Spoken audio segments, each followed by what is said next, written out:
excess of $100,000. That's the fact. Am I correct, man?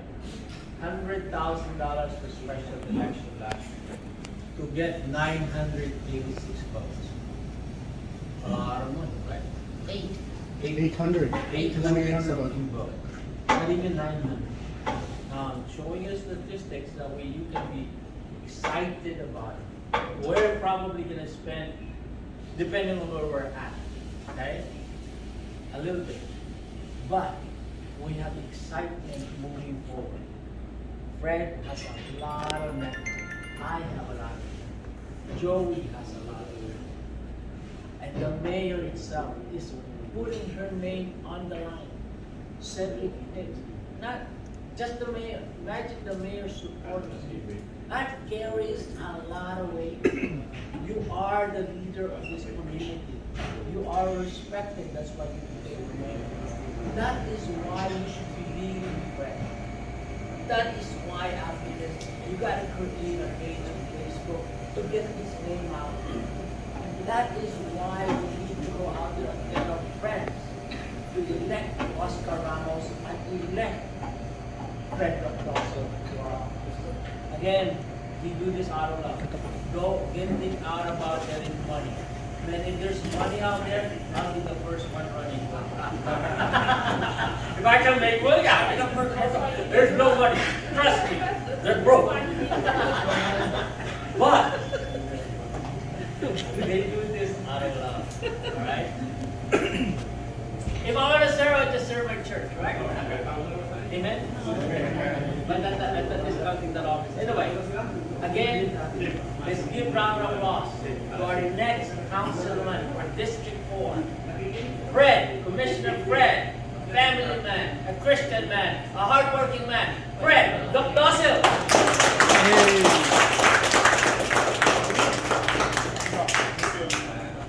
Good morning, everybody. And on behalf of everybody else that's spoken before me, I really appreciate everybody for showing up here today, showing your support and your love. My name again is Fred Doc Dossel. I live, I work, I pray, and I play here in the city of Carson. I've been living here since I got married to my wife, June. I am a family man, like Brother Alex mentioned. My daughter, Faith Ann, my son, Jedrick Allen, and my youngest, Francesca Ann, all are behind me in this endeavor. Now, I haven't been in Carson since 1977. Like Commissioner Oscar mentioned, I wasn't even born in 1977 yet. But I do have an ownership stake here in the city, because being a young family man, I have the future of our city, the best interest in my heart. Not only for my own family, but for the community at large. Now, a lot of you here I know personally. A lot of you, some of you I've met, over the course of my service here in the city. And yes, I've been active, for the last 22 years now in community service. Now, I'm not a politician, but my background of community leadership, community organizing, is definitely going to put me in good stead in this position. Because in the experiences that I've had, it's been about working together. It's not just with the people that you like and like you back. You have to be able to work with the people that might not necessarily like you, and vice versa. Because that's how you best move things forward. And in this case, the end goal is the best interest of the city of Carson to ensure that we live through in our motto of future unlimited. And again, I say that with young children, not just for myself. Granted, I'm not the most seasoned veteran in the room, right? But at the same time, we need to be looking forward while taking the lessons that we've learned from the past, right? Some of the things that I would like to do, I would like to create a community empowerment council. That way we ensure that the voices of the community are heard. It was mentioned earlier in the town hall, right? Unfortunately, that's not something that's really been happening on a regular enough basis. I personally would like to make it a bi-monthly town hall, to make it an educational thing we're in the community, because a lot of times right now, people don't even really know who represents them within the city. And that should change, right? Wouldn't you agree? Wouldn't you want to be educated in what resources are available to help us, not just for our families, but for the entire community? And the way I always spell community is with a capital C and a capital U, because we should have unity within our community. That's the only way you can spell that, right? So, having that regular educational town hall is really, really important. And at the same time too, I would like to hear, particularly from the elders, from those that are vulnerable and at risk, as well as the children, because sometimes those demographics aren't necessarily being heard.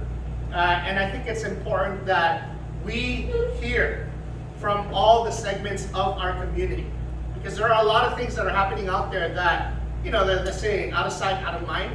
Unless we hear from them, we don't really know what's going on out there.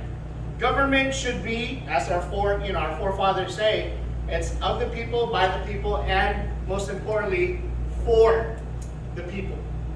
It cannot be one way. The analogy that I use, similar to communication, is you're not bowling. It's not one way. You have to be playing tennis or ping pong or pickleball, right? It has to be going back and forth. It's not just about the city council directing the people what to do. City council also needs to be hearing from the community to find out what's important to them, what are their pain points, and how we can improve their quality of life. Because at the end of the day, realistically, that's the only way that we can all move together. Because if everybody's pulling in different directions, not a lot of work is going to be done effectively and efficiently. We all need to be pulling in the same direction. Because at the end of the day, unless somebody else has, different ulterior motives, the end goal should be the future progress of our community. In this particular instance, of the city of Carson. And that's what, the team has in mind. Mayor obviously is going to be speaking here today, but I definitely also appreciate Brother Alex Canglet for the support that he's been showing me, my campaign manager, Joey Cinco, everybody here, the Roger in the back over there, my family, my parents, Manny and Luz. My dad has been very instrumental in putting up signs that unfortunately are being taken down. So hopefully, like Alex mentioned, there's a lot of different ways you can support. Certainly financially, right? I mean, this is a fundraiser, but if you have a lawn, if you have a fence, let us know. We would love to put up one of these lawn signs. We have some bigger vinyl signs as well that we can certainly put up for you. There's multiple ways to donate to this. We need volunteers. If you're able to walk with us, call, text, message your family, your friends, and your neighbors, particularly if they live in District 4, right? And certainly, if you're willing to door knock with us, let us know, because we need that as well. Again, I'm not a politician. This is not something that I do on the regular. By profession, I actually run Mabuhay Credit Union, which helps our community with their financial services needs. So with that in mind, at the end of the day, finances, it's not the whole world, but it helps a lot. And like Alex mentioned, my opponent spent well in excess of $100,000 to get elected last year. And it's not going to be any cheaper this year. So we definitely look forward to your support. I myself, I'm very, very interested to hear what's important within the community. So feel free to reach out to me. I'll be distributing my business cards later on today, so you have an opportunity to contact me directly. But if there's anything that I can be of service, please let me know. Once again, my name is Fred Doc Dossel, and I am running for Carson City Council District 4. Thank you so much for being here, for your support. That means a lot. Thank you. All right. I'm going to give you two advice.